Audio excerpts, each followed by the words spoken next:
When we look at how people interact, we find the paradox of tolerance. It asks if there are limits to tolerance. Can society stay open and protect itself at the same time? One interesting idea is that being too tolerant lets intolerant groups take over. This means tolerance can end. It's an ironic result of what we want to protect. Usually, people see the paradox of tolerance through Karl Popper's ideas. He said that if a society is too tolerant, intolerant people will take control. So we need some limits to keep society tolerant. In the past, this paradox showed up in talks about free speech and civil rights. If we allow hate speech by being tolerant, we might weaken the base of a free and fair society. So the question is, where do we stop tolerance to protect freedom and keep intolerance out? We talked about the paradox of tolerance. Let's look at its history and ideas. How did this paradox affect societies before? What can we learn from their stories? In history, look at the Weimar Republic in Germany. They were too tolerant. This allowed intolerance to grow. It led to the Nazi regime.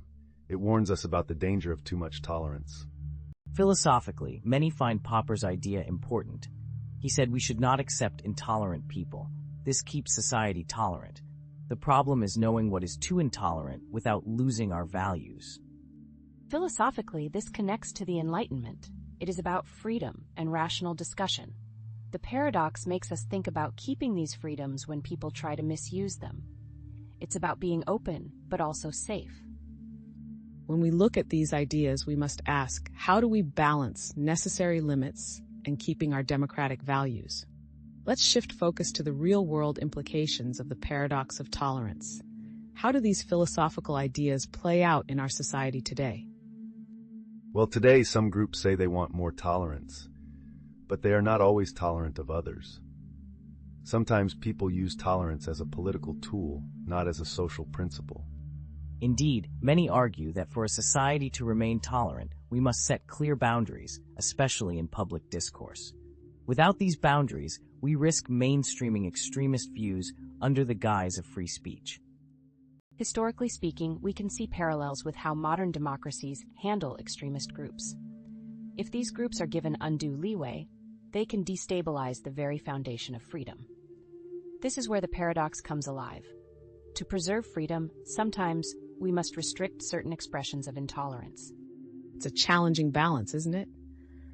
How do we ensure that protecting against intolerance doesn't lead to a kind of censorship that stifles important conversations?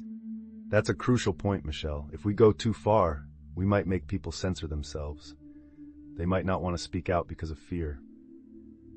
And there's the practical aspect too. Governments and organizations often struggle to apply these ideas consistently. The subjective nature of what constitutes intolerance can vary greatly based on societal norms and political pressures. Reflecting on history once more, we find lessons in societies that failed to regulate this balance, leading to either authoritarianism or chaos. We must learn from them to guide our actions today. So at the heart of this conversation, we must ask ourselves, how do we construct a societal framework that safeguards our core democratic values while remaining vigilant against the rise of intolerance? We've talked about the history and ideas behind the paradox of tolerance. Now let's look at it from a global view. How do different cultures change the way we think about tolerance and its limits? It's interesting because tolerance is not the same everywhere. In some cultures, people focus more on getting along with others than on personal freedom. This changes how they deal with intolerance. Yes, in many Western countries, personal rights are very important. This leads to debates about where tolerance should stop. But in societies that focus on the group, keeping the peace is more important. So, they might have stricter rules. We can look at the past, like apartheid in South Africa, or today in multicultural cities.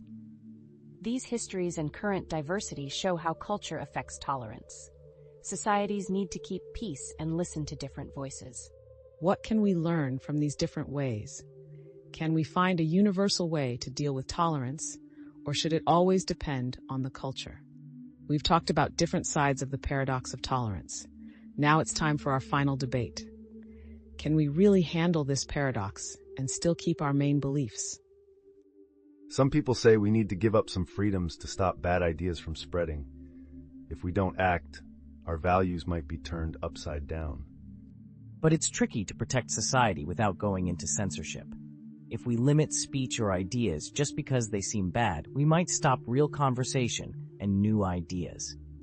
In history, some societies failed to fight intolerance and suffered for it. The question is, how do we keep society open without making old or new mistakes? Maybe we need better rules about what dangerous intolerance is. We need rules that change as society changes, but stay firm on key ethics. But who makes these rules? Personal views and political situations can affect them. Making sure these decisions are fair is very hard. Yes, and that's why not just governments, but communities matter. By talking openly and thinking critically, people can learn to deal with intolerance without needing strict laws. So as we handle this paradox, the question is, how do we build a society where tolerance and thinking work together well?